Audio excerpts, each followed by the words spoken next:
how to grow your TikTok account. Hi guys, in this video I will show you how to grow your TikTok account easy and quick. So first thing, go to your TikTok. You should know that you should have a public or a business account, not a private account. To do that, click on those three lines and click on setting and privacy.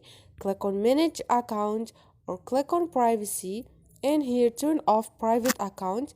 Go to manage account and turn your account to a business or professional account. The second thing, when you post a video, try to put a trending hashtags.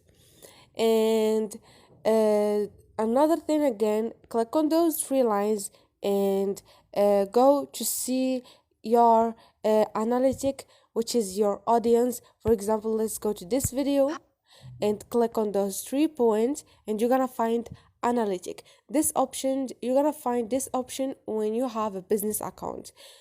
Click on analytic and you're gonna know your audience and what they want, why this video has so many views than that video, and you're gonna find your analytic.